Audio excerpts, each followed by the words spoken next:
Welcome to the NintenFusion podcast, a podcast that fuses past, present, and future Nintendo thought. I'm David, accompanied by my friend Jordan. Now, Jordan, what do you do when a round of Smash Brothers ends in a tie? I don't know. What do you do? You ask for a Wii match. Oh, no. That one was kind of dumb, I'm sorry. But I have to start with a joke, even if it's dumb. That's our new thing. Well, it's not new anymore. But anyway, why don't you go ahead and introduce what our topic is today? So there was a Nintendo Direct this week, and it was quite good. I think that's a little bit of an understatement there. This might be one of the best Directs Nintendo's ever done, in my opinion. I agree. Though there are plenty of people online that do not agree. Like, there wasn't anything, like, new announced, really. And it's like, what are you talking about? This is the dream, man. It was a lot of DLC and remakes, and then updates on games we already know about. But it's also only focusing on games within the next 6 months, which is insane that we have as much as there is. So, yeah, there were a couple of announcements that extended past that 6 month mark, but they didn't get it like release dates at all. So. And they were kind of big announcements. But anyway. Yeah, the people that are complaining that I'm just like scratching my head out are like the ones that are saying that there's nothing in it for them. I'm like, I don't. This had something for like everybody. Why are you playing Nintendo? I'm sorry that there wasn't a Mario platformer, I guess. Sorry. Like you have to have a very, very limited scope on like what kind of games you enjoy if this had nothing for you. Because variety is very good. So because it's such a big direct and so meaty, we're not going to like talk about literally everything. We're just kind of going to go through the stuff that we were actually interested in. There's that we again. Oh, no. Sorry. But yeah, stuff that we were interested in. Of course, we watched the whole thing ourselves. And if we don't talk about something, it doesn't mean we're not like super interested in it. We just don't think it is something that we really need to talk about necessarily. Pretty much everything announced at the Direct was interesting, and there are definitely folks that enjoy pretty much everything that was announced. But anyway, like Jordan said, these topics that we're talking about are like our creme of the crop, like where we're really excited about this type of stuff. So Jordan, I guess we're going in order of the Nintendo Direct because it was paced really well, I think. So what was the first game that got us super excited? Cold open Pikmin 4.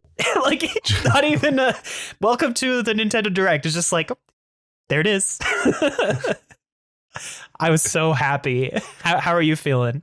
I am elated. Like, I think I was saying earlier that if we were to return to Pikmin, I want caves, right? I want it to be a bit more like, I don't know, a larger scope than what Pikmin 3 was. And they immediately just showed us caves. So, and treasure instead of juice. I know. Like, as soon as I saw those binoculars being carried back to the ship, I'm like, that's a treasure. That's not like an upgrade for the ship or whatever. That's treasure. It's sparkling. And then, of course, it got picked up and it was like, new treasure recorded. I was like, yes, here we go. We're back. Pikmin's back to treasures. Now, Pikmin 3, we loved. You know, it was a very fun game. But there was just something about Pikmin 2 going after those treasures where it was like, I don't know, just it felt more interesting, especially since they were all real world objects and they were all given like really ridiculous names, right? Yeah, like the treasures added more to the world building of Pikmin, whereas fruit is fruit. Like, yeah, I saw someone on TikTok like doing a brief rundown of this direct, and they were like, "Yeah, Pikmin 4 is cool. It also looks like this one takes place on Earth," and I'm like, "They all take place on Earth." Yeah, this one basically looks like Pikmin 2. I agree, but with like enough characters and differing types of mechanics, like 3 introduced. Because in a lot of ways, 2 continued on what 1 implemented. You know, we didn't get crazy interaction mechanics with the world, like, these new ice Pikmin. You know, we had the white and purple Pikmin that were just like big or fast and could resist poison. Pikmin 3 brought us the flying Pikmin and the rock Pikmin that had very unique and different characteristics compared to the base 3. Now we have these ice Pikmin that can like freeze whole rivers or ponds and freeze enemies. Like that's some cool stuff. It really does feel like it's, continuing the ideas from 2 while also extending with some of the ideas from 3. Yeah. I'm wondering if we're only getting one more Pikmin, just following the trend that like 2 and 3 have set, where it's just 2 new Pikmin each game. Yeah. One bigger one and one smaller one. I'm not too bothered by that now that I'm used to it. Like in 3, I was like, oh, where are the purples and whites? But then like they added the purples and whites to the challenge modes, and it really was hard to manage all 7 Pikmin. Though that might have just been a challenge mode problem. I don't know. But yeah, and also just like managing which ones get created and like having the inventory for all that. Yeah. So the base 3 are the only ones that have ever had onions, I believe. I don't think. No, the pink or the flying and rock Pikmin both had onions that merged into. Yeah. It's the purples and whites that have never had onions. Okay, so it's just the purples and whites. Man, could you imagine having 9 onions? They could do 3 or 4 onions, right? Because they combined the base 3 into 1 onion. And then you could do the same with like each corresponding game that the 2 came from. But well, that's what they did. In Pikmin 3, all 5 onions merge into the same onion. So you have like one giant onion that has the cool swirly color pattern that indicates that they're all there. All right. Clearly, it's been a while since I played Pikmin 3. I guess. But I like that style for the onion better. It was nice in Pikmin 1 to walk around and see that the onions were separate, especially with the like secret ending where there were all sorts of onions that were flying. But from a user standpoint, being able to have all of the onions merged into one, so you have one place to manage your Pikmin, that it's so much better. Yeah. So I would like to have the other 4 Pikmin return. I'm not holding out any hope. Although, oh man, the flying Pikmin are really nice. Oh, they're so good. Of the 4, I would really like flying to return at the very least. Purple and rock kind of, I don't know, overlap each other in a way, and white doesn't do that much. Except white's way faster than the other Pikmin. So it can carry things quick. But no, I agree. I do think that the flying Pikmin are the most useful because they could always carry things over water or take even shorter paths back to your landing zone. I think those would be the best to see return. But who knows? We've only seen the ice Pikmin in the base 3 colors. So who knows what they're going to do. Yeah, and I wouldn't be surprised if we see them in the base, in the challenge modes, right? Again. Yeah. Because I do think the reason why they're not there isn't because like of a balancing issue. I think it's just a management issue. It just becomes too much to handle for some of the more casual players. Could you imagine 9 sliders in the one onion with only 100 Pikmin on the field? So speaking of which, there's a new dog. Does that take up part of your Pikmin population limit? It doesn't look like it. I didn't count them, but given how it has its own name, it seems to be like a kind of companion-y character / workful or work-enabled individual unit. I don't know what to call it, but it seems to be like a hybrid between the actual Pikmin and a player character. The camera kind of focused on it at one point while it was carrying something, which made me think that there is a chance that you can like send it out and then control it a little bit.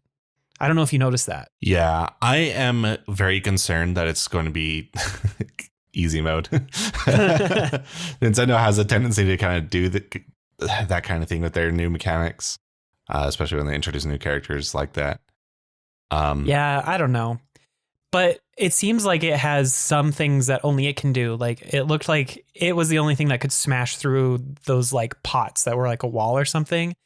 And you could use it to swim across large water pools with your Pikmin on it without them drowning. So I don't know. Yeah. I don't know if it's going to be like, hey, this thing is going to absolutely destroy everything. I don't know if we saw it down in the caves not. Yeah, we did? I was looking out for it. Got it. Yeah, I'm just a little concerned. It'll either make things too easy or like it's too. I just don't want it to like overshadow the Pikmin. Yeah, and usability. I can agree with that. Though I am kind of, I don't know if I'm worried per se, but it looks like there's only one captain in this game.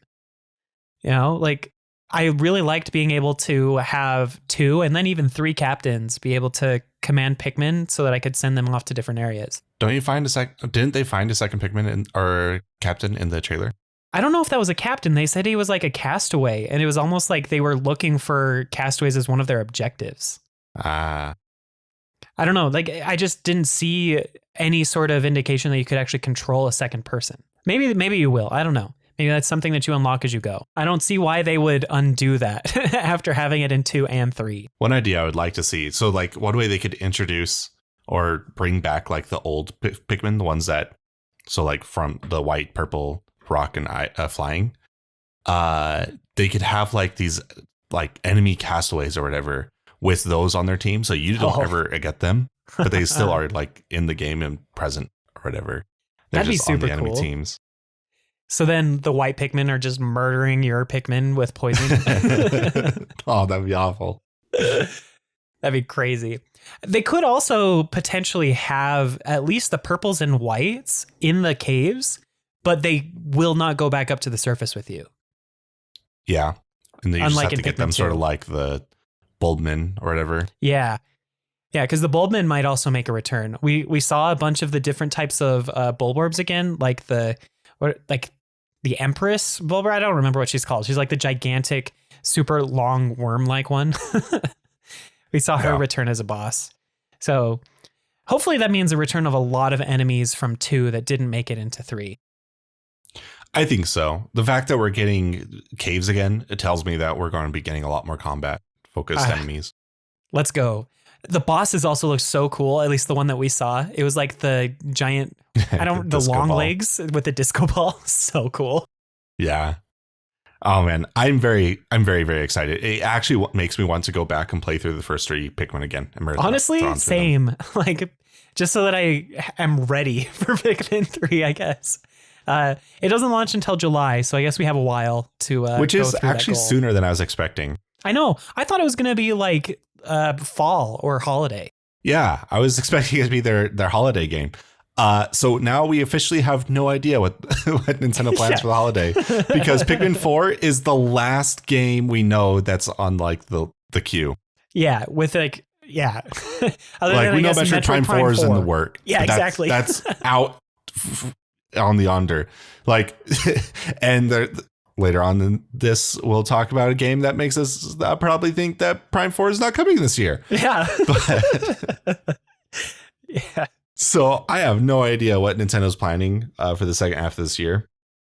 And if it's light, I can't see it being a light second half of the year. Not from like a Nintendo fan perspective, because there are so many projects that they could have easily just like held back to fill up the second half of this year. Yeah. I don't know if we're going to see a drought in the second half of the year, like just some small releases here and there.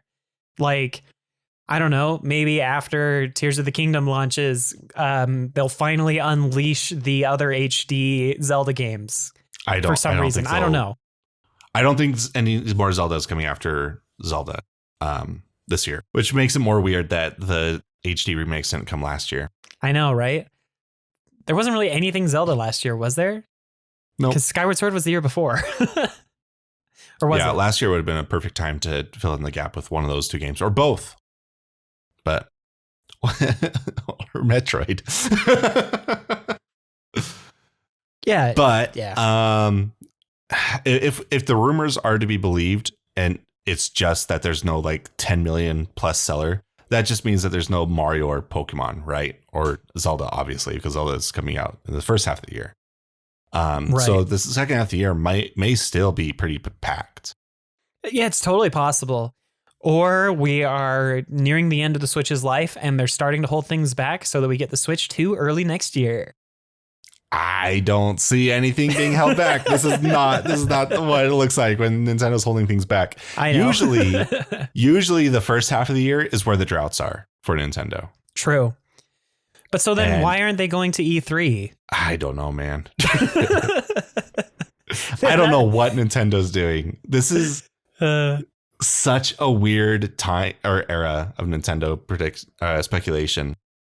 It really is. Because on the one hand, to go off of. It feels like, maybe we are at the tipping point. Like if they really don't have anything the rest of the year, which they may not, who knows? They won't tell us.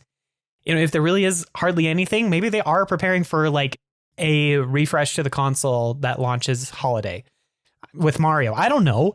It's possible. I think it's unlikely, but it's possible. I don't know. It's so bizarre. I don't think we've ever had this happen in a Nintendo year before, where we get a packed first half and know nothing about the second half. Yeah, especially at the end of the console's lifetime. Yeah. Like the Wii U, that was fine. Like we all knew that it was dying and dead. But anyway, so I guess we'll have to wait until the next Nintendo Direct to see if they're going to give us more information or not. But it really is a weird time to speculate as a Nintendo fan.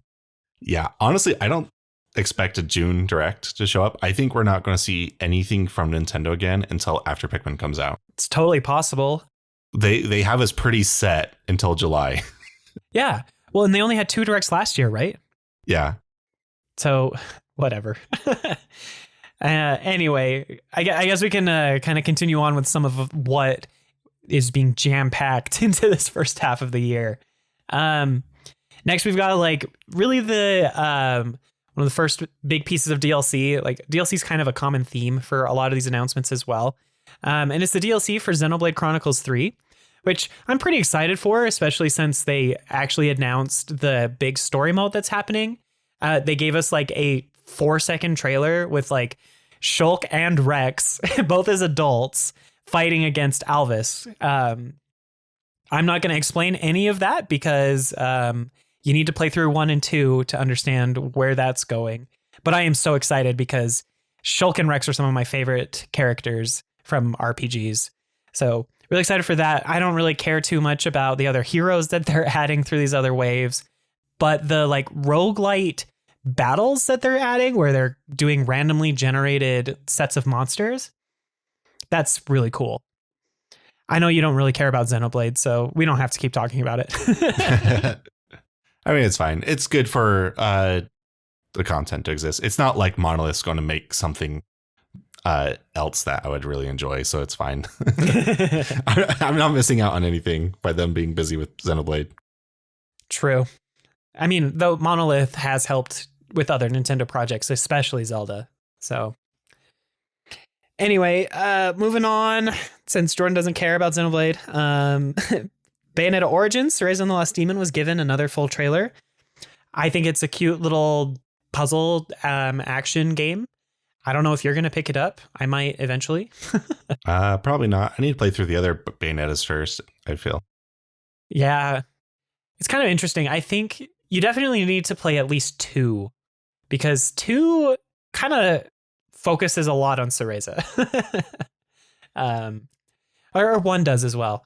I get 1 and 2 storylines mixed up because I played them so close to each other. But they're fun games. I think you would really enjoy them. But I do love the art style for Cereza and the Lost Demon. I think it looks really pretty. It looks really cool. It's just, man, it looks really slow.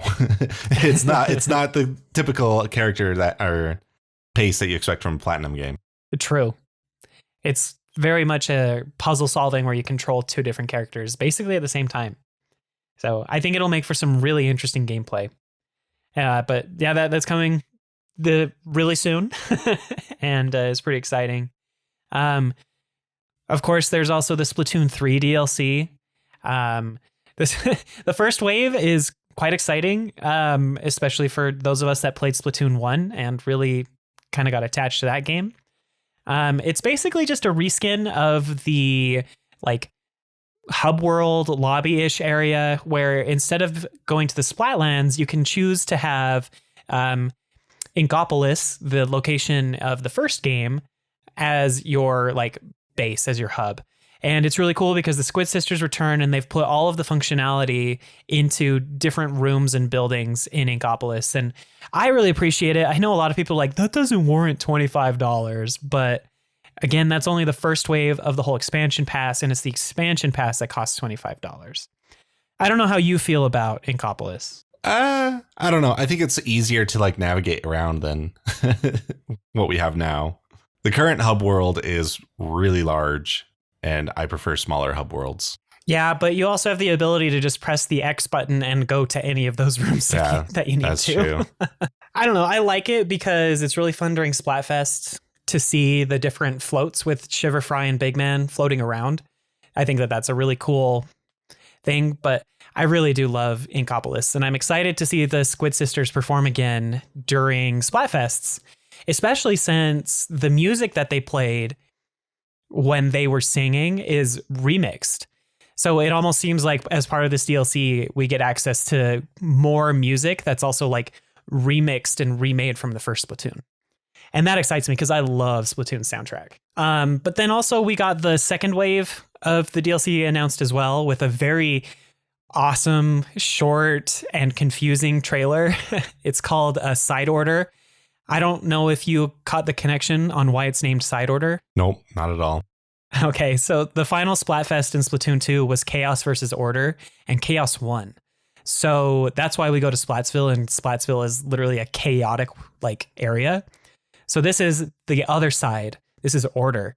So it's really interesting because Splatoon's lore, a lot of what happens in our real world, like results of Splatfests and stuff, actually influences the story and direction of the games themselves. So now we're going to see Side Order, which is the DLC story content focused on Pearl and Marina, and it looks like Agent 8 is returning as well, doing some weird exploration, who knows where. But there's a lot of imagery that suggests that they're going to be exploring parts of the world that were really impacted by the nuclear war that happened before the events of Splatoon 1 even. Like, just as a very, very, very fast refresher, the reason why the Inklings and all of the other sea creatures are around is because literally a couple thousand years, I think, before the events of Splatoon 1, humanity got into a massive nuclear war and basically wiped themselves out. And so that then led to the sea creatures evolving and becoming a lot like us. So it'll be really interesting to see what they do with that. Of course, we don't have any information on what's going to happen, but I'm really excited. And that's worth the $25 to me. Yeah, I might skip out on it. I've never completed any of the campaigns in any of the Splatoon games. Jordan, they're so fun. They are fun. It's just, I don't know. I don't know. I just can't stay focused on them long enough. I mean, I get it. They're pretty bite-sized, adventures, puzzles, little missions. But I love them. I think they're very fun. And I'm looking forward to it. Another DLC was announced for Fire Emblem Engage. It's got their expansion pass. It adds a few more emblem rings or engage rings. I think they're emblem rings. And then also they announced another story mode, which awesome. Engage, as we talked about last week, has some really great content. It's a very fun Fire Emblem game, even if it is incredibly cheesy. Yeah. Hopefully the new story mode is more maps more than more story. That'd be good. I don't think really anyone's that invested in the story of Engage so far. No, but I did hear that the ending is actually really quite good. So okay, I'm going to look forward to that.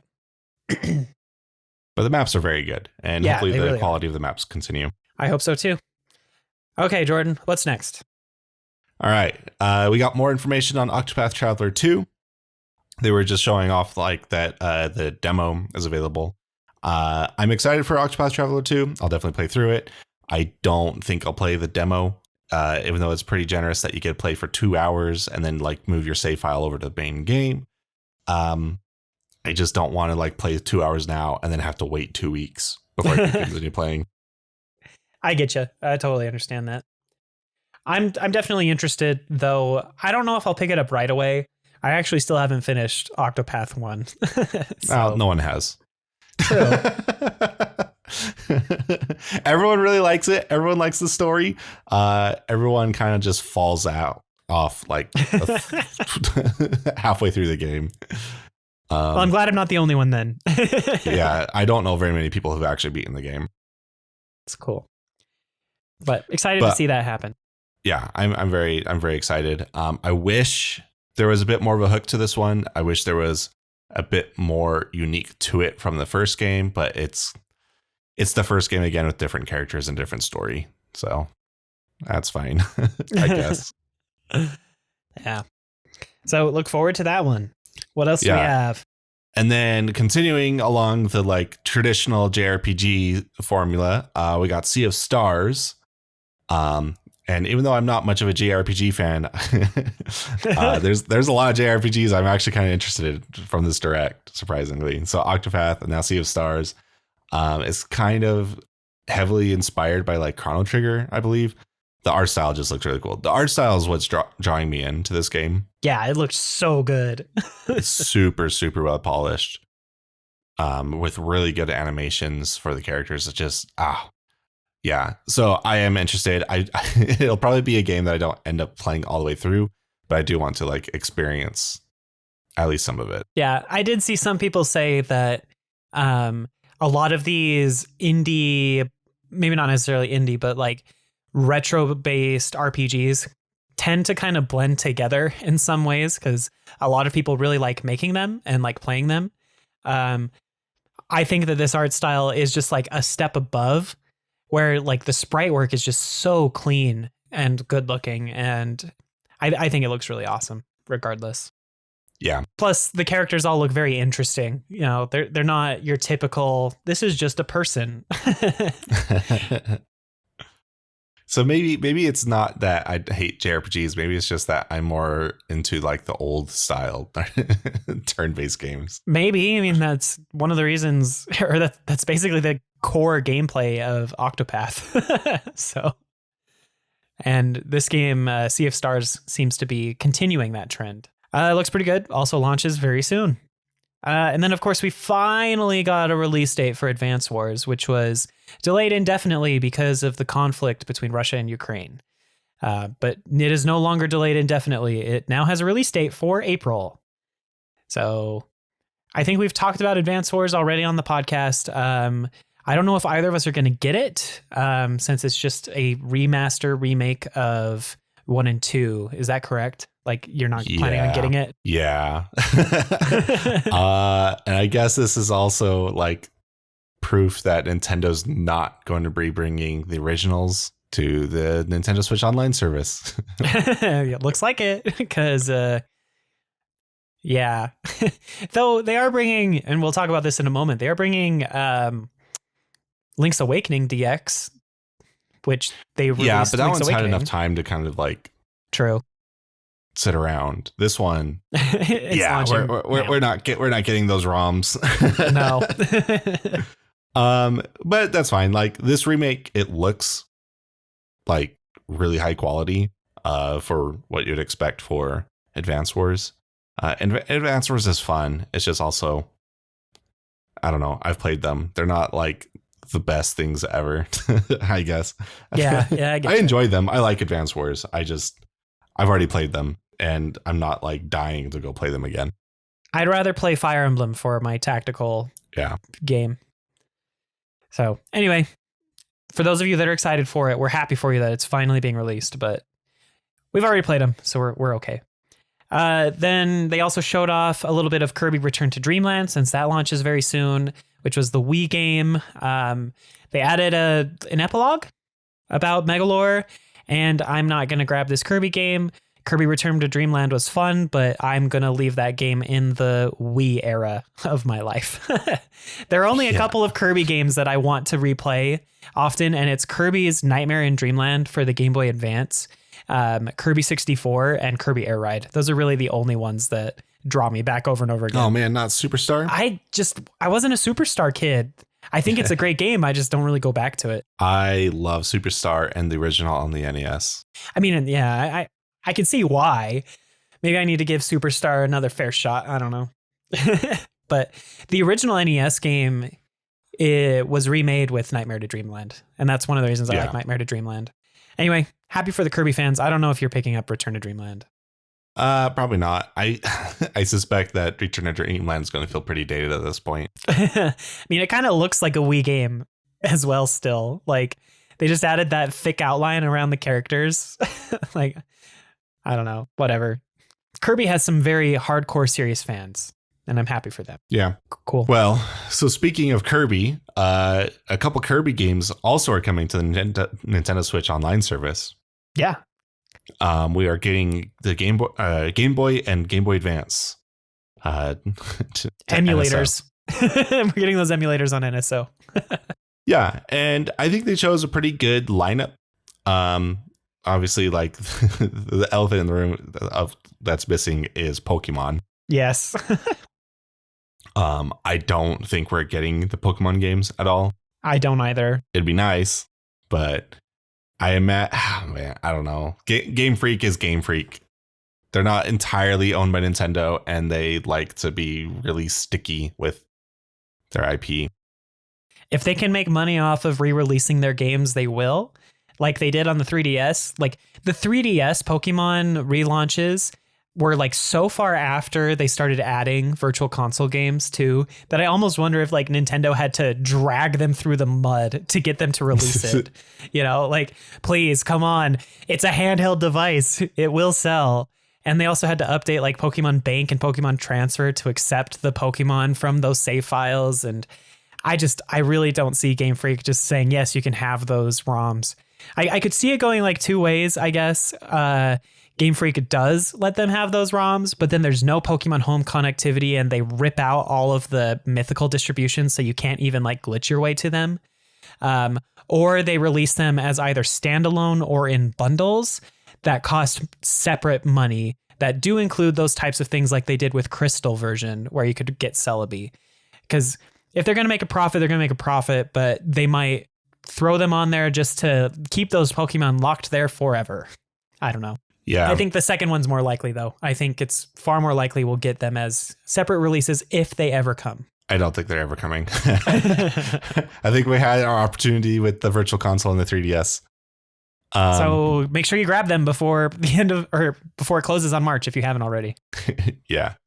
But we are getting a bunch of, I'd say it's a pretty solid lineup. There are some surprises.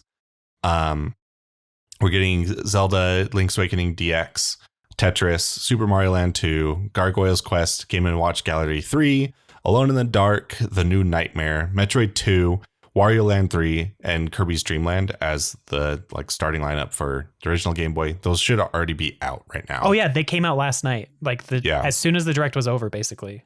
Maybe a couple hours later, but anyway. And then later on, we're getting both of the Oracle games. Hallelujah. I'm so excited to play those again. Pokemon Trading Card Game and Kirby Tilt and Tumble. So we're getting three Zelda games.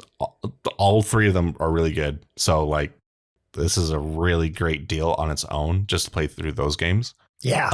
Kirby's Dream Land's really good. Wario Land 3 is really good. Metroid 2 is playable. It's especially playable with save states. I actually enjoy my time with the original Metroid 2, but if you haven't played many Metroids before, go play a different one first. Yeah. I've never heard of Alone in the Dark. I haven't. That's either. A weird one to add in. Maybe there's some sort of like history with it that I just am not aware of. Probably, but I'm not aware either, so we don't need to talk about it. Game & Watch Gallery 3 is it's there. It's a game. It makes lots of beeps and boops. Yeah. Super Mario Land 2 is a big game to get. And then Tetris game. Is like, if you're not going to have Pokemon, you have to have Tetris, right? For the Game Boy. Yeah. Game Boy Tetris is still regarded as one of the best iterations of Tetris ever. My favorite Game Boy game was included in this list, Pokemon Trading Card Game. I am so excited. I've stated in this podcast before, I do regularly play through the Pokemon Trading Card Game once every like couple of years or so. That's awesome. So to be able to play it on an official Nintendo system, I'm pretty excited for. I really hope they give us the second game, an official translation for it. I am not holding my breath, though. Yeah, I wouldn't hold my breath either. So I guess we're getting some Pokemon through that.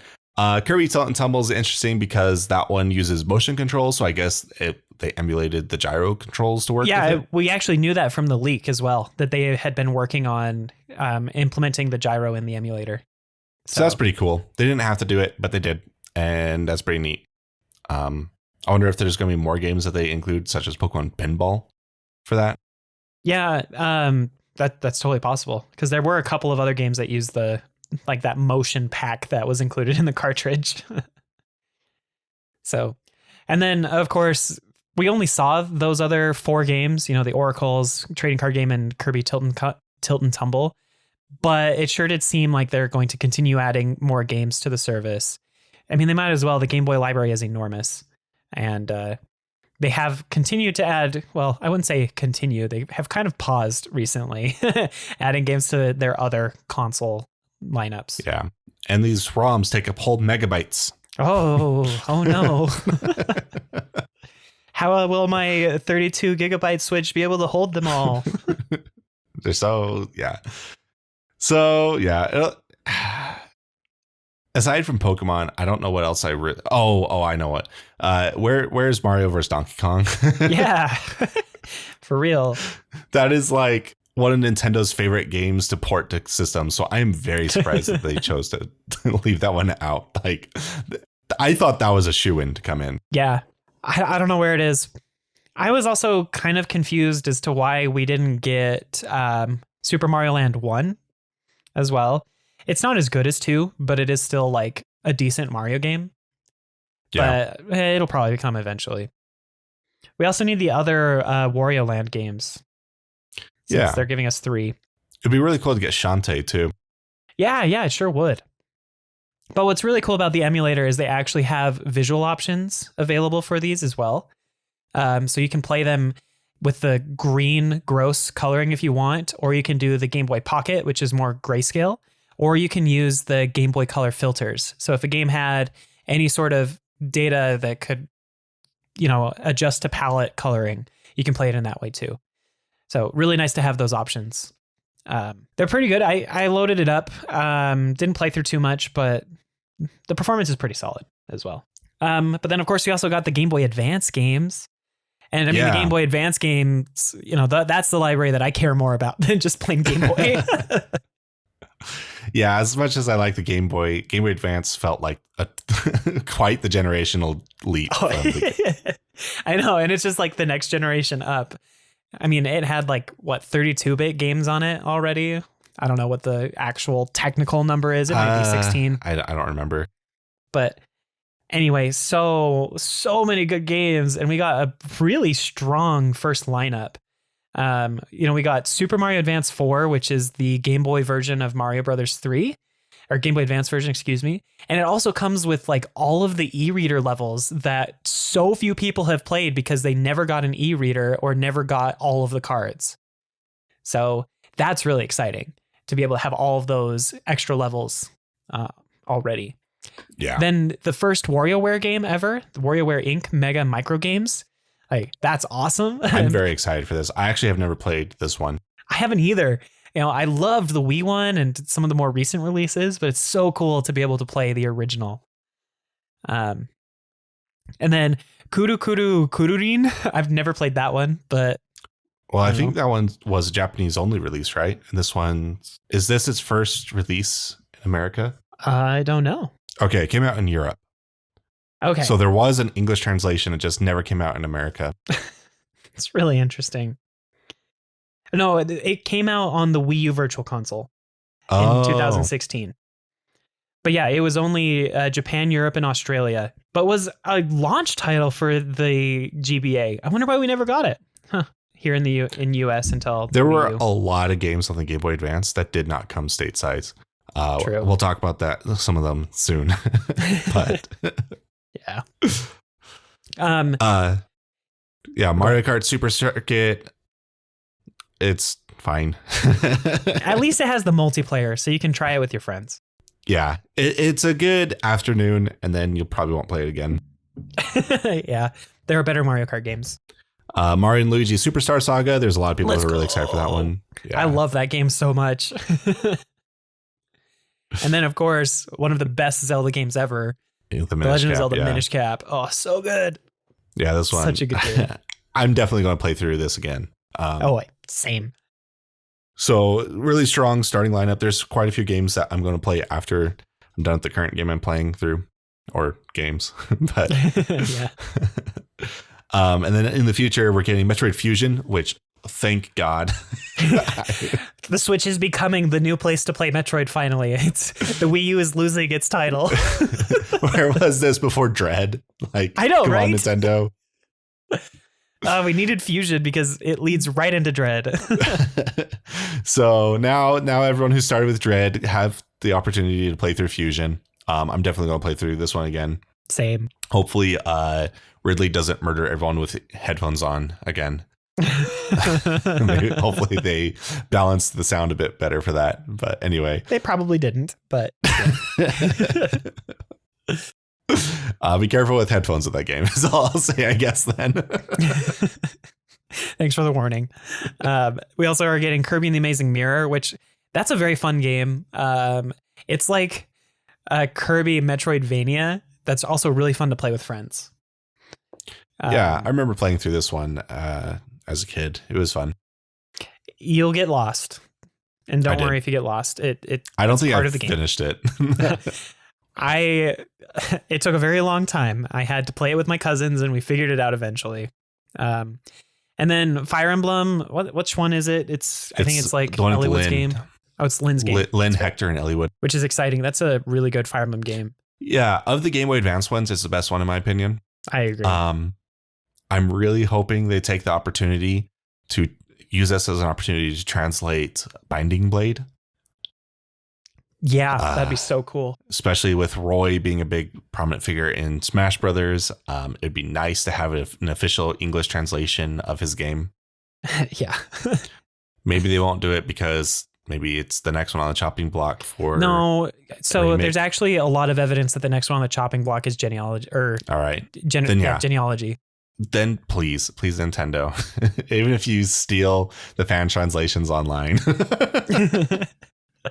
I mean, I'll speak of the next one in a moment because there are two other titles coming. The one that they could steal a fan translation for and easily put on here. But then, of course, there's also like F-Zero Maximum Velocity, which cool, an F-Zero game on the Switch as well. So earlier this year, there was leaks that we were getting something F-Zero this year. Were the leakers really cruel? It's possible. Or is F-Zero coming later? I hope not. I hope it's coming later and that this isn't what they were talking about.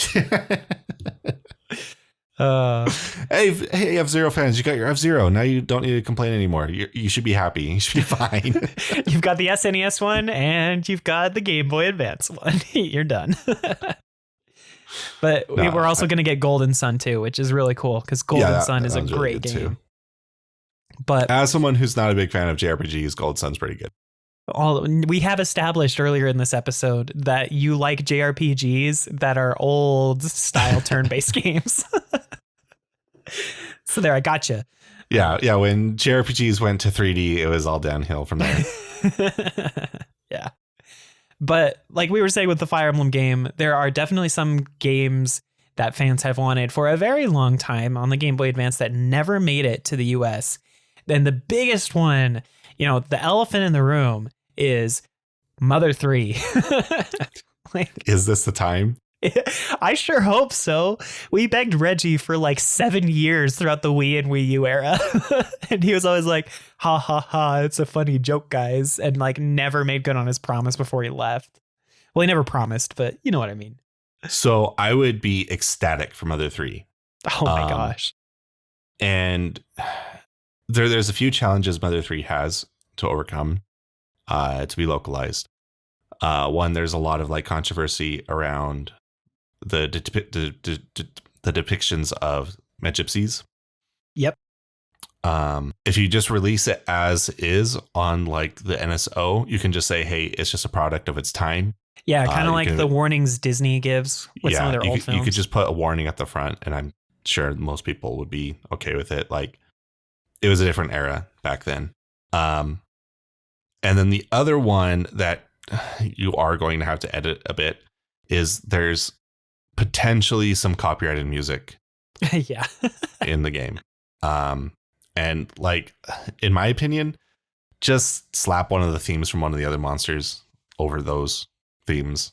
Because like the thing with Mother 3 is the battle music matters a lot because it dictates the flow. Yep.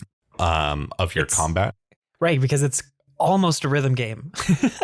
Like in some ways it is, in some ways it isn't. Yeah.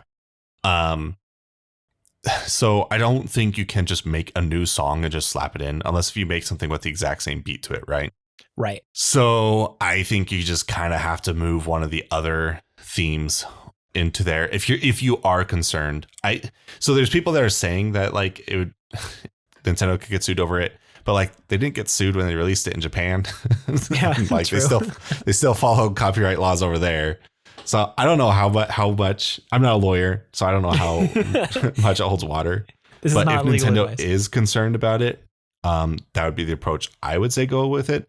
And then on top of that, they need to translate it, which wouldn't be too hard because there's already a fan translation online where the creator has said he'd be okay with Nintendo just taking it and using it. Yeah, I don't even think they'd have to acknowledge that he did it. Like according to his licensing, I think. I mean, don't quote me on that, but I mean, yeah. It's so good. It's such a fun game. And it would be a great opportunity to bring out that piece of history, especially since, like you were saying with Roy in Smash Brothers, Lucas is also in Smash Brothers, and Lucas is the main character of Metroid or of Mother 3. Yeah, and if there was ever an opportunity to get Mother 3, I think this is our last shot, to be honest. And sad thing is, I think the odds are against us. I don't think it's going to happen. Don't tell me that. It's just more work than I think Nintendo is willing to do right now. Although they programmed in the gyro functionality for Kirby Tilt and Tumble, so maybe. I think the music thing is going to be the part that like prevents them from doing it because they're going to have to go in and actively edit the game. And I don't know what the state of the code is for that game. Yeah. Or are they going to have to like ROM hack it? Like, yeah. Who knows? It would take some localization effort. I am going to be upset, though, if it comes out on the Japanese version. Yeah. And doesn't come to America. Oh, man. Yeah, you'd have to download the app through the Japanese eShop and then have to play it in Japanese. But if Mother 3 is to come to the NSO, I imagine it won't just be a Twitter drop. I'm pretty sure Nintendo of America would make a big deal about it. After how often we have begged Nintendo to give it to us, they would definitely throw it in a direct. It wouldn't be a shadow drop. No way. So, well, I mean, I think it could be a shadow drop. It's just that it would have to be in a direct, right? Right. Like not just on Twitter, them saying, oh, by the way, here's Mother 3, everybody. It would be like in the direct. And later today, you'll be able to play Mother 3 and show off all of its whatever. Kind of like how they dropped the games right after the direct for these consoles. But anyway, I think that Mother 3 is possible, but I'm not gonna place any bets. I guess we could wait just 3 more years for its 20th anniversary. Maybe that's when they'll do it. Maybe they'll give us the N64 version that they were working on before they scrapped that instead. Oh man, I would lose my mind. I know, it'd be so cool. If they like took that kind of claymation or that clay-y art style that a lot of the like images and stuff were made in, like the official artwork, and made a true remaster of Mother 3, but with that whole style, oh my gosh, that'd be sick too. But I don't know. Who knows if Nintendo's going to do something like that? As far as we know, the Mother series is just dead. But there are lots of other Game Boy Advance games that could make their way out. The Game Boy Advance had a really great library. So looking forward to see what else they throw out there. So then we went into the big surprise with this direct, right? I wasn't expecting it. They revealed Metroid Prime Remastered. I lost my mind. Yeah, it looks absolutely gorgeous. Like, holy crap. It's more than a remastered, let's be real, because like they straight up redid some of the models in the game. Most of the models. Yeah, most of the models. Like, it's closer to remake. I don't think it's like a complete remake, but it's not like remaster either. I don't know. Yeah. A lot of the like physics behavior is exactly the same. So, they definitely like built on top of what the GameCube version was. But I'm so glad they did. It's so good. Oh, man. And so we were like debating earlier on in the previous podcast of like how they would do controls, because one of the problems with Metroid Prime is the controls have not aged too well. No. For most players, right? Right. But there's still some like a diehard group of Metroid Prime fans who only want to play with classic controls. And so we were like discussing like how would they do controls for this game? Their answer was everything, all of the above. Yeah, it has so many options. There are 4 different control schemes. Yeah, so they gave us the motion controls from the Wii. They gave us the classic controls from the GameCube.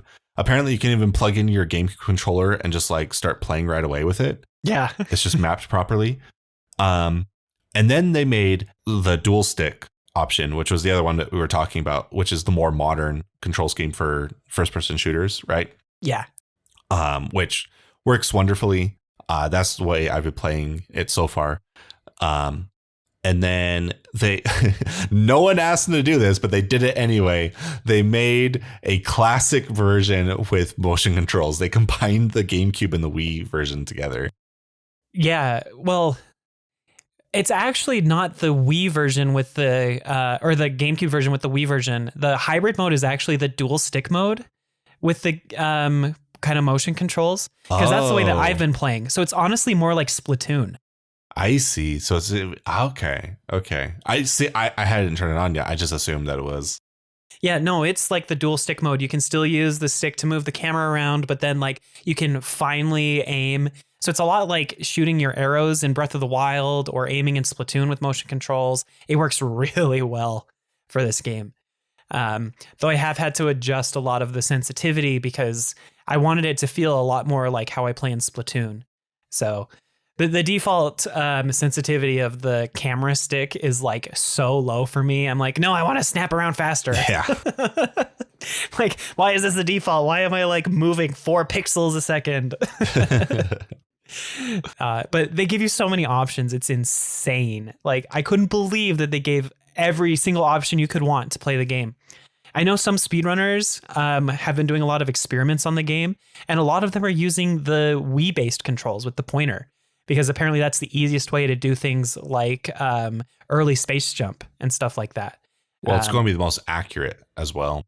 Yeah, for shooting, for sure. They did try to patch out some sequence breaks. They tried very hard to break early space jump. They like tried to extend the slip box for Samus, but it wasn't quite enough. And speedrunners figured out how to do it like literally within 2 hours of release. You need morph ball bombs to get it, but anyway, not really here to talk about the speedrunning aspect, but like seriously, so much of the game is just intact. It looks so good. They made Samus's suit so shiny and great. They added back the beam effects from the GameCube version that somehow didn't make it to the Wii version. Like when you charge the wave beam, like the whole cannon like crackles with electricity flowing around it, stuff like that. It's so cool. Oh, they made the game so good. I can't believe it. I'm so happy. This is the definitive way to play Metroid Prime. Yeah, definitely. Do I wish that they had just done the whole trilogy? Yeah, but they also priced it at just $40, which I thought they'd charge $60 for a whole remaster. Yeah, they charged $60 for Skyward Sword. They did less work for that than they did for this. I know, right? Like, well, I guess now we know what Retro's been doing. I mean, yeah, this game had been rumored and somewhat leaked forever. And they were like, no, it's coming. And Nintendo just kept pushing it back. So I wonder how long they've been sitting on it. So the rumor was that they presented this remake to Nintendo as a proof of concept. And it's what like convinced Nintendo to move Prime 4 from Namco to Retro. That's right. So I imagine they've probably been sitting on it since 2019. Probably. Nintendo probably was. Nintendo was probably like, well, polish it up a bit more. Because like by the sound of it, it wasn't ready in 2019. It was just like a proof of concept. Yeah. And so I imagine Nintendo had like a small section of retro, polish it up, and then sit on it to release it a year or so before Prime 4 comes out, right? To get people hyped up and ready to go. Yeah. But I hope that we get echoes and corruption. I do too. So like while I'm playing through this game, I think this is the first time I've played through Prime since like the first time I played through Prime where I haven't like planned to immediately go through the other two games immediately after. Yeah. It feels weird. Yeah, I know. I'm in the same boat because before the pandemic hit, it was actually like a tradition of mine to play through the whole trilogy every year. I kind of stopped doing that once my Wii got put in storage. But like it is so weird to play through this game and not think, all right, I'm excited to go through Echoes and Corruption afterwards. It's a weird thought, but I mean, it's worth it. Like, man, and I sure do hope a lot of people buy it, especially since it's only $40 and it's worth $60 in my mind. Like, I would have paid $60 for it easily. I'm paying $80 for it. Oh, you're getting the digital and physical? Oh, yeah. I might grab the physical once it launches too, because I want the physical copy too, but I really wanted to play it last night. Yeah. So yeah. Oh man, I was so surprised that they were just going to shadow drop it. I know. I was like, oh sweet, it's coming out soon, and then they were like, you can download it right after the direct. Like, oh, okay. I was squealing with happiness through that. Oh, direct. I was too. I literally, well, as soon as I saw the words Metroid Prime Remastered, I lost it. I couldn't like control myself. It was nuts. I was like, this is exactly how I felt when they showed literally the 4 for Prime 4. Like, I get so excited over Metroid stuff like this. You know, Dread was the same way, but like, oh my gosh, I love the Prime trilogy so much. And if they took this much care and attention in remastering Prime 1, it just makes me even more excited for Prime 4. Oh yeah. And it runs so well. It's I know it's a GameCube game ported to the Switch, but despite that, it it looks better than a lot of the recent Switch releases. Yeah. And it just runs better. Like it runs pretty smoothly. I played through quite a bit last night.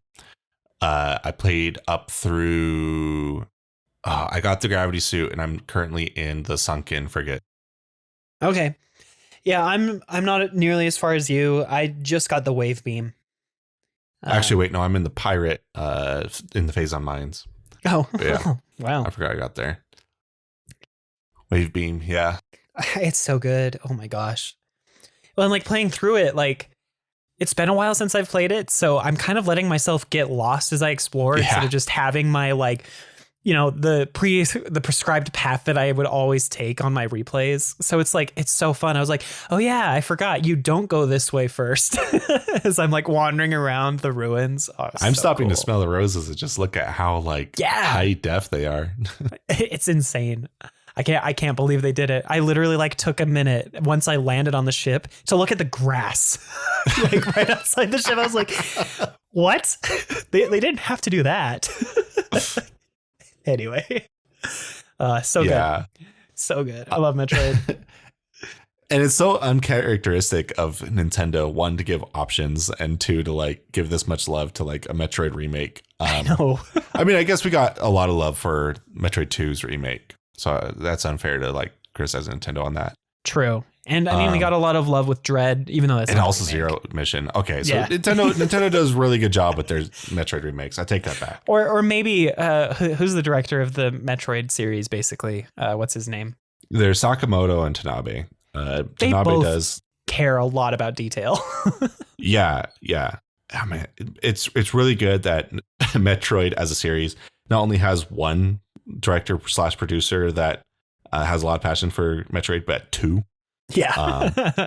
I think that's been the main driving reason why it hasn't fallen to the wayside like Star Fox or F-Zero.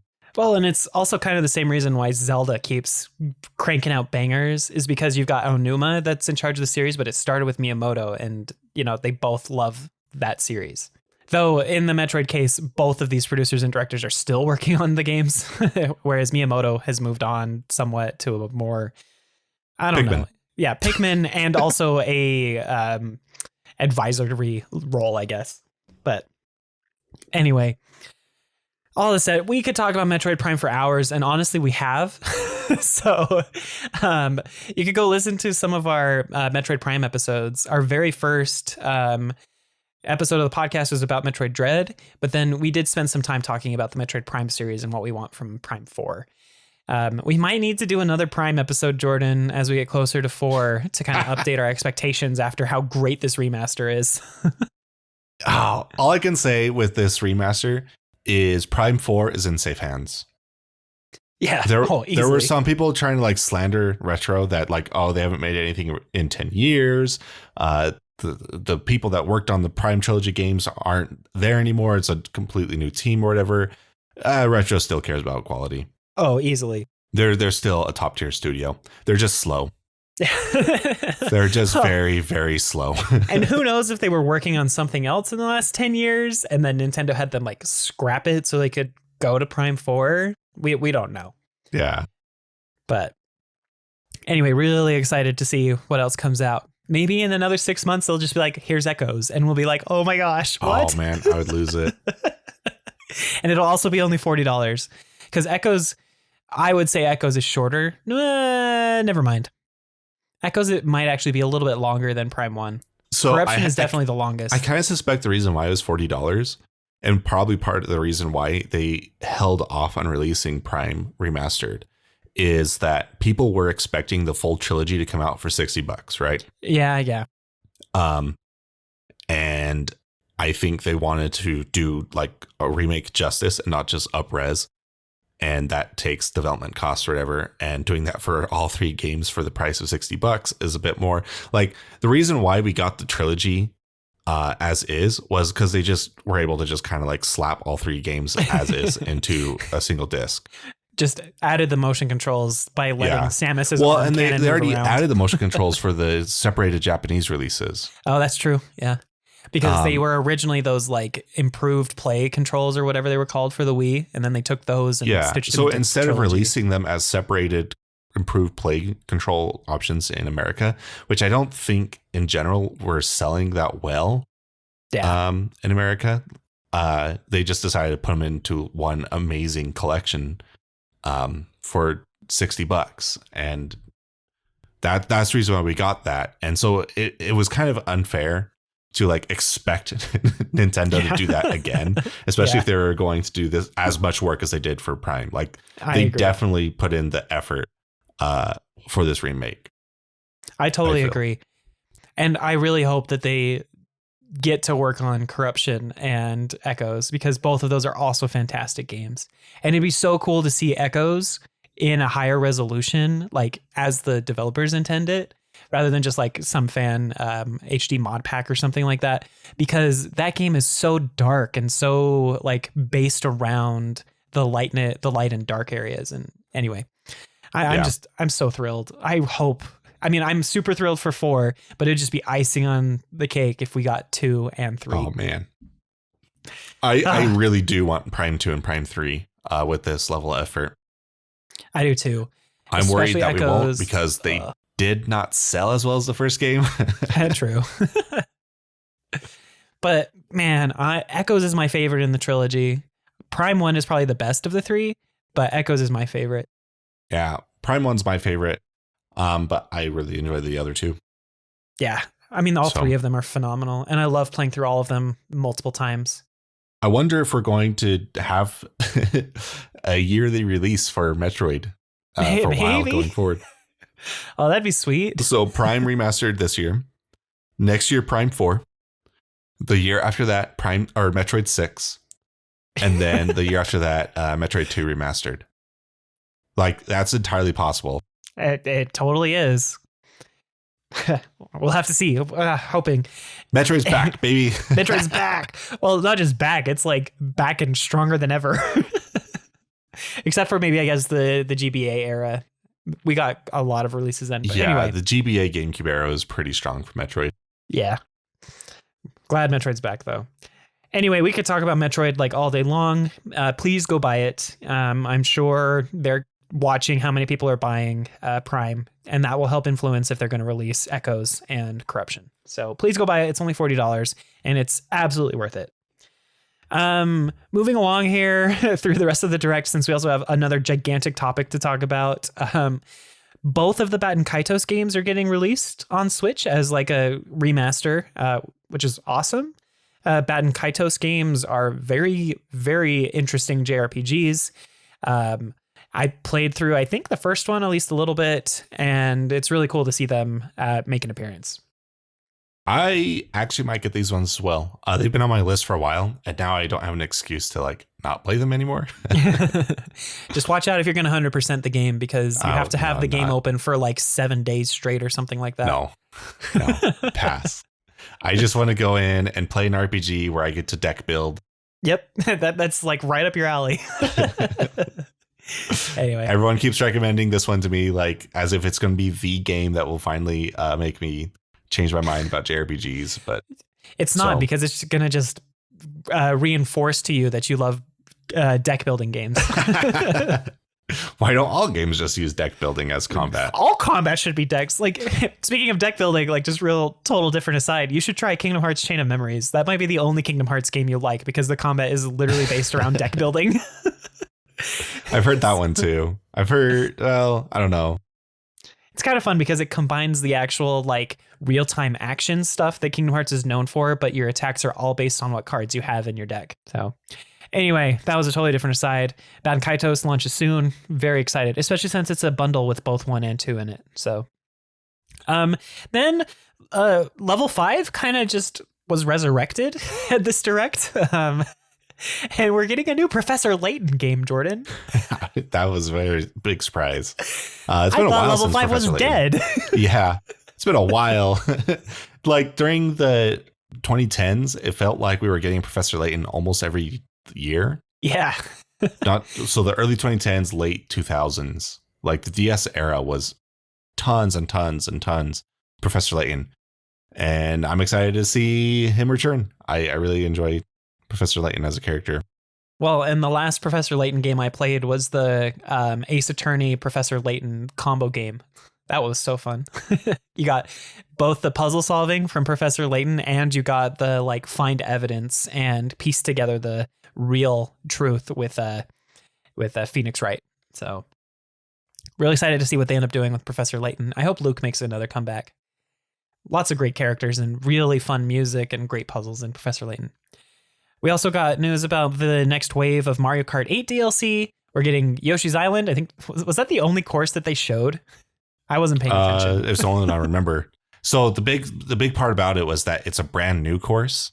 Yes. And it looks way higher quality than the previous the rest of the waves. Like this actually looks like a production release, whereas the other game or tracks kind of look like programmer art almost. Last time we talked about these waves, I think I mentioned that the entire Mario Kart team like had to work on Mario Kart Tour, the mobile game. So they really just kind of ported those games over as like the other DLC. But now I think they're really back in the swing and making new courses for Mario Kart. And it looks like Yoshi's Island is the first one to do that. Yeah. Also getting Birdo. Yeah. I'm sure the 10 people who are going to play as her are excited. Well, and Nintendo confirmed after the direct that more characters will be coming in other ways. Oh, that's awesome. I just really hope we finally get Diddy Kong. I don't know if we'll get Funky Kong, but Diddy better show up finally. Yeah. I wouldn't be surprised if they bring in more Nintendo characters from outside of Mario, because they were already kind of doing that with Link and Animal Crossing. Villager. Yeah, and Link, Villager, and Isabelle. Yeah. Are the Inklings in there? I think the Inklings are there. Oh, yeah, the too. Inklings are also there. Yeah. I had forgotten about them. I don't play as the Inklings. The Blue Falcon, or what is Captain Falcon's car called? I don't remember. But we got Captain Falcon's car in there too. Yeah, it's just the Blue Falcon. You were right. The Blue Falcon. Okay. So yeah, give me Star Fox. The only way Star Fox is going to get a revival is if enough people play as him in Mario Kart. Anyway, Landmaster. I could see Star Fox getting a new game in the next few years. I hope so. But yeah, I would like some more Star Fox. Just bring in more Nintendo characters. It'd be fun. I agree. It doesn't need to be Smash Bros. Level, but yeah. Give me Wart from Super Mario Bros. 2. That'd be cool. He hasn't been in anything in a long time. Yeah. Anyway, really excited to see the rest of the Mario Kart 8 DLC, because if the rest of the courses look as good as Yoshi's Island, it's going to be really worth it for the rest of the DLC. But now, of course, and I know we've been talking for like an hour and 15 minutes, but we really, really need to talk about the like other awesome reveal trailer. The game everyone was looking forward to. Yeah, that's launching in May. We got another Zelda Tears of the Kingdom trailer, and it finally reveals more about like what the overworld is going to be like, and it looks so good. Yeah, I'm very excited. Also very cautious. I don't know if it's my PTSD as a Banjo fan, but when I see large platform cars that you can customize, I get a little nervous. Yeah, what are we going to use them for? Like, what are we moving around? You very clearly pull a wheel out of the like pond and then like add it to the car, right? So the cars are customizable. And the flying machines also look customizable as well. Yeah, it's nuts and bolts. It's literally the starting car from Nuts and Bolts. I mean, hey, they gave us the motorcycles, so this is the natural progression for vehicles in Zelda. So it has me really concerned. We now know the mechanic that has caused this game to take so long to develop. Yeah, building cars, which is hilarious because like we would build vehicles by abusing the physics engines in Breath of the Wild, like stacking those minecarts on top of each other. That's where this idea came from, isn't it? All of our flying machines. I'm sure it's all the flying machines that inspired. Onoma watched those on YouTube and was like, I got an idea. I got an idea. I mean, they're building flying machines without my approval. Well, they never patched the game to fix that, so they must have easily approved it. I don't see any reason to patch out fun glitches, right? No, it's like all the speed tech. Like they could have patched it if they wanted to, but they didn't because it was like sick. Have fun. Yeah. So yeah, I'm sure in Onuma we trust. I'm sure it'll be fine. Yeah, and the Zelda team's behind it. You know, if the Zelda team were to make Banjo Nuts and Bolts today, I think they'd do a pretty good job with it. But beyond that, we saw a lot of other really cool things. Lots of new enemy types. Quite a few of them returning from past Zelda games. One that not necessarily is returning, but is really cool is that like kind of evolved bat type creature that can carry bokoblins around. So yeah, that's gonna be exciting. He's so cute. I'm so excited to fight against some of those. Plus they showed off homing arrows. Oh, sorry. Did you see the Re-Dead? Yeah, I saw it. Oh, I was about to bring him up. Are we sure it's a Re-Dead or is it a Gibdo? No, it's a Re-Dead. It didn't have the bandages wrapped all around it. I don't think we've seen since Wind Waker. I mean, we had Re-Deads in Twilight Princess. No, we had in the Arbiter's Grounds. Ghosts that had the same function. No. Remember those like, or maybe they were Gibdos, but they had the gigantic swords and they'd scream at you and then like smack you for extra damage, especially in the Arbiter's Ground. I know what you're talking about. I just didn't think they were Re-Deads. Okay, they are. Okay, yeah. They are Re-Deads. It's hard because they have the Gibdo and Re-Deads, which are both the undead creatures, but Gibdos are like wrapped in bandages. And the ones in Twilight, the Re-Dead and Twilight Princess are also kind of wrapped in bandages. Yeah, I'm really excited. I love Re-Deads. They're so fun, but they're also terrifying. I can't wait for some kids to be scarred first. The dragon on the bridge looks cool. Yeah, well, and it looks like it has 3 heads, so it's a return of an enemy from Zelda 1. What are they called? Gleeoks, I think. Yeah. So cool to see another Zelda 1 enemy return like they did with the Lynels, because we hadn't seen the Lynels from Zelda 1 since then. So cool to see they're drawing inspiration from past Zelda games as well. Plus you have the like larger looking Bokoblin that seems to be like a boss of Bokoblins. I thought that was a cool enemy. And then, of course, the Hinoxes are still running around. It looks like there's a chase sequence one where you're running through a cave where one's chasing you. That looks pretty cool. Which is another really exciting thing. We are for sure going underground. Yes.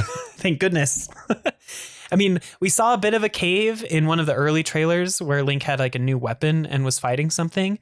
But this was more confirmation for sure. Yeah. Like we have Bokoblins mining crystals from like the stone giants head. So yeah, more enemy variety, which is good. More verticality. Yes. So like it seems like the Zelda team took a lot of criticisms of Breath of the Wild to heart and are just making more Breath of the Wild, getting rid of some of the things people I don't want to say didn't like, but were less impressed about, right? We wanted more verticality to the maps because like we wanted to like delve underground. It kind of felt flat being on the ground all the time. Yeah, even though there were mountains and hills everywhere, you don't really think of Zelda as having a ton of verticality in that game, like you were saying. So they took that to extreme and gave us a sky. And apparently an underground somehow. And an underground. I'm a lot more excited for the underground than the sky, though. Same. I love caves. And hopefully a lot of those are actual legit dungeons this time. Because it didn't look like there were a ton of shrine-like things all over. There were a couple of large towers that were definitely different from the Sheikah towers, or at least like had a weird effect going around them. But there weren't shrines everywhere. So the dungeon-like content with puzzles is probably all in the underground and sky areas. Yeah, so that's the one thing that we need confirmation on. How are they going to do dungeons? If we are getting dungeons, I hope we get dungeons. Please give us dungeons. I really do too. Just giant, expansive dungeons equivalent to like the Hyrule Castle in Breath of the Wild would be great. Yeah. I mean, I'd say that the Hyrule Castle area in Breath of the Wild is like the only true dungeon-y area, even though it doesn't have like a ton of keys and stuff. Yeah, it's so if we cool. got a Hyrule Castle with like dungeon keys and bosses, be sick. I mean, I guess it did have a boss, but well, but that boss was the final boss, so it doesn't count. It'd be nice to have a mini boss. Yeah, I don't know. I want the return of trap rooms where like doors lock behind you, and you have to like solve your way through the room, whether it's through combat or through puzzle. I want keys back. One thing that's interesting is all the promotional material, you seem to have the same sword and shield. So I'm wondering if breakable weapons are gone. That's a good question. I don't know. Or if they're just doing that for consistency of the marketing. I have no idea. Yeah, like it could be a consistency thing. So they're not giving away like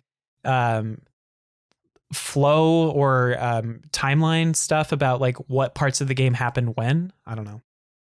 And then we saw this weird like kind of like ball throwing device or whatever. It almost looks like kind of like a dungeon item. Yeah. Yeah. I hope so. Oh, please give me the hook shot. The hook shot would have made Breath of the Wild so fun. Just zipping around everywhere. So if we get dungeons and dungeon items that just like aren't required for traversal, but like just aid you in some way, I'll be so happy. Like that's the way to do it, right? Same. I agree. That way you still have the open worldness where you can go anywhere you want for in any order for the dungeons. But yeah, give me double claw shots. I'll be happy. Yeah. Well, and I mean, the Zelda team has experimented with semi-open world item progression already with A Link Between Worlds. So like, I think they could pull it off in Tears of the Kingdom. Yeah. And we've already seen some things like the fire shield or whatever, that like flamethrower thing. Right. So, I mean, I hope those are more permanent, like actual dungeon items. I've missed those. But yeah, I mean, from a story standpoint, it really does seem like Ganondorf is the villain. My thoughts here are that Ganon that we fought in Breath of the Wild was just like a manifestation of some of his malice, and he was still sealed away mostly. So it was like just a fraction of his power, and we never actually really defeated him. The English translation is apparently really bad when Zelda says at the end of the game, like, we have sealed him away or destroyed him or whatever. Like, the Japanese version seemed to imply that that was not the end of Ganon. It was just, hooray, we won type of stuff. But it seems like at the very beginning of the game, as Link and Zelda traverse through that cave, they stumble across that item that is actually sealing Ganon away, or Ganondorf away. And boom. You know, like, we let him go, and now he's way more powerful.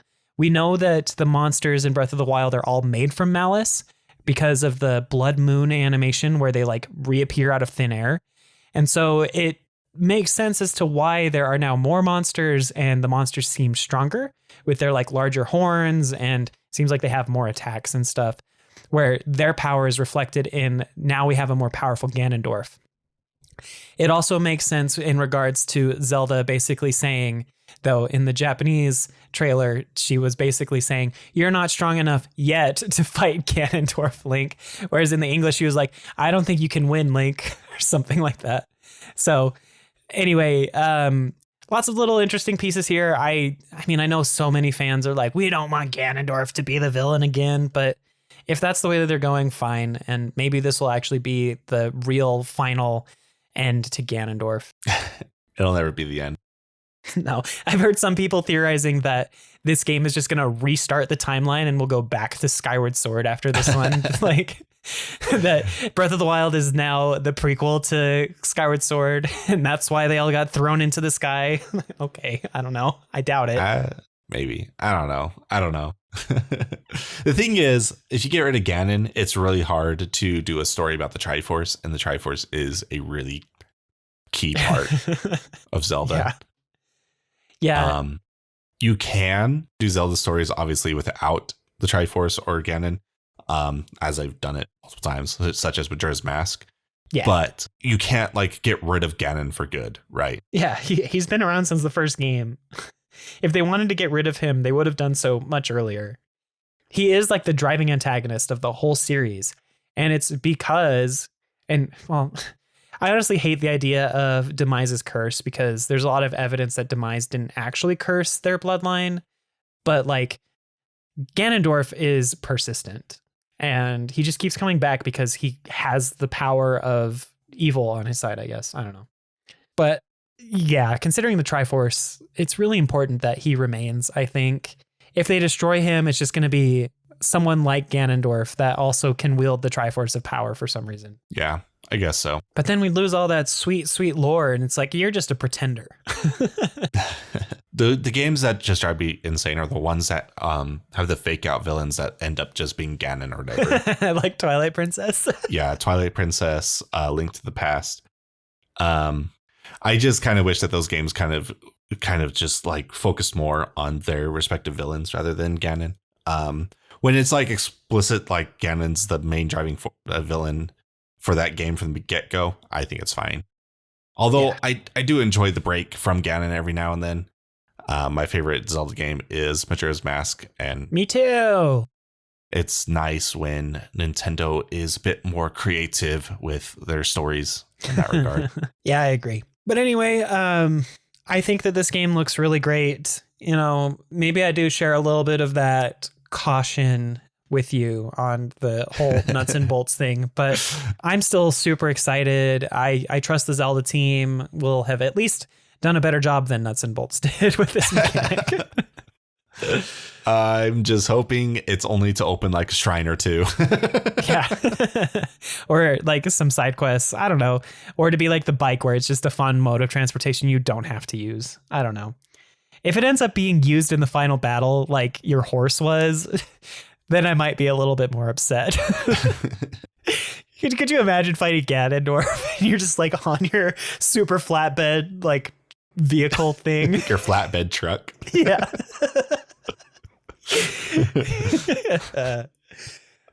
Just driving one-handed with a beer in the other hand and a bandana on your head. That'd be terrible. I don't want that. No. Link is already basically missing an arm in this game. We don't need him to wear a trucker hat. But yeah, that's coming out so soon. May. I can't believe it. It's finally here after 6 years of waiting. We're hitting the 6-year anniversary in like less than a month. Yeah, we're going to hit it before the game comes out. And here we thought that Nintendo was promising that they would never do that again. And it happened. Well, to be fair, three of those years was COVID. True. I mean, I forgive them for that, but they always say, oh, it'll never take us another 6 years to make a Zelda game. And then it always does. I think this is the longest gap between Zelda games. Yeah, we didn't have a Link Between Worlds type situation here where the Zelda team actually made another Zelda game. Because the gap between Skyward Sword and Breath of the Wild was filled with A Link Between Worlds, but the main Zelda team made that one. Well, even then, that was still 5.5 years. This is going to be just over 6. Yep. That's crazy. Whatever. Zelda is typically worth it. Yeah, well, it always is. Name a mainline Zelda that was bad. Like even Skyward Sword is a really great game. Yeah, it's just those motion controls, you can get really held up. Relative to other Zeldas, it was a bit of a disappointment. But it was still a solid game. In a vacuum, it was still like a phenomenal game. And it's honestly one of the best Wii games made, I think. Yeah. So, though I think the Prime Trilogy is the best title ever released on the Wii, you know. Yeah, definitely the best value. Yeah, easily. Anyway, we'll probably talk more about Zelda as we get closer. I imagine they'll give us maybe a little bit of a gameplay trailer. I mean, I doubt it, considering it's basically Breath of the Wild, but with a couple new mechanics. And we're not getting an E3 before the release. But I wouldn't put it past Nintendo to make some sort of promotional material. If it's not a full trailer, it might just be clips or screenshots or something explaining some of the new mechanics. I'm kind of surprised how like tight-lipped they are with this game. It's crazy. At this point, we're in the home stretch. Continue being tight-lipped, Nintendo. Yeah. I would have liked information a while ago. We're so close now. Like, might as well just go the full way. just keep going and we're good to go. Just reminds me of our friend who like refused to watch any trailers for the game before it released. Yeah. Like literally he had to like close his eyes and ears and we had to like tap him on the leg when the trailer was done. This is probably going to be the Zelda game where I know the least about it before going in. Yeah. No, Ocarina of Time. I didn't know anything about Ocarina of Time going into that game. I didn't either. But I mean, I don't know what I was going to say there. But that was when I was like 5. So you didn't know a lot of anything going into anything. So you're like, oh, this looks fun. He's got a sword and he's wearing green. You know, now that they've remastered Metroid, I hope that they remaster Ocarina of Time. Just saying. Yeah. Yeah. I mean, we got the remakes for the 3DS. Honestly, I'd be fine if they just ported the 3DS remakes and just up-res them. Yeah. I think those ones look good enough. Please rework Majora's Mask, though. Yes. Please undo some of those changes that you made to like bosses, especially because they were not good changes, in my opinion. No, I don't know why they did some of the things. The Georg fight that was completely reworked was not fun. I'm sorry. Although Adolawa was like the same, but yeah, we're going off on some tangents here. Honestly, Jordan, I think that Zelda and Metroid are our top 2 series from Easily. Nintendo. So they're pretty similar, to be fair. In a lot of ways, yeah. And they're both Nintendo, which is great. So we can talk about them. I don't know if there's much else to say about Zelda in particular, but just to kind of wrap up these last few minutes here, like we said at the beginning, this Direct was awesome, especially for fans like us that had a lot to take from this Direct. I'd honestly give the Direct a solid 10 out of 10. And like Jordan said, I agree. This is probably one of the best Directs Nintendo has ever had. Yeah, 10 out of 10, easy. There's not a lot of Directs that compete against this one. Just the amount of stuff. Yeah, there weren't like a ton of surprises, but I'm more in for just like the content, right? Right. And there was just so much variety, such a dense amount of content, really good pacing between like the reveals. Yep. and a lot of good DLC options, especially for a fairly wide variety of games. You know, you got your DLC for Mario Kart, you got your DLC for Xenoblade, DLC for Splatoon, DLC for Fire Emblem. Like a lot of the big games that have come out fairly recently are getting additional content, and I know that makes a lot of people really happy. I think that the way Nintendo does DLC is honestly a really healthy way to do it, where you get a really nice big addition to the story. There are some cases where you're like, oh, this game is unfinished, like the sports games that have come out recently. But at least for all of the DLC for the games that have come out, it really does feel like additional content, and the base game was worth its initial price. Yeah, they've definitely gotten a lot better. Anyway, I guess that's a 10 out of 10 from both of us, yeah? Oh, yeah, definitely. Easy. Easy. The only direct off the top of my head that I think even competes for this is 2017's E3. Yeah, that one was nuts. It was after Zelda came out, and they were just like, here's like a ton of stuff that's coming out soon. Yeah, because this one was so big, I think we just got E3 early this year. I don't expect Nintendo to really have a June Direct. Like I said, I don't expect to see Nintendo again until August or September. Yeah. We'll wait to see what happens after Pikmin's released in July. Yeah. We'll probably only hear from Nintendo regarding Zelda and Pikmin, honestly. And maybe a couple of other small announcements like additions to the Game Boy and Game Boy Advance libraries and stuff like that. But for big new titles, yeah, I don't think we're getting another Direct until the year's I could see a Pikmin Focus Direct, or I honestly hope we don't get a Zelda Focus Direct. Like I said, like they've been so tight-lipped about it so far. Just go all the way. If they make one, I probably won't watch it. Yeah. And I like to know a lot of things going into games like that. So I'm going to have to force myself. But anyway, anything else to say? I think I'm good. Once again, that's a 10 out of 10 direct from both of us. You heard it here, folks. Anyway, thank you so much for listening to this, another really long episode of the NintenFusion podcast. We did it again, Jordan. We went over an hour. Remember when we said these episodes would be only half an hour long? Yeah, 45 minutes. I think we will get to that point, especially as we're like in between some of these big games. But anyway, these episodes are not what we like. Our original mission statement for these bi-weekly and half an hour long episodes was the goal when we started. And now we've gotten 2 episodes in a row where they're an hour and 35 plus minutes long. Anyway, thanks so much for listening and joining us throughout this adventure. This was a huge direct, and we were glad to talk about it.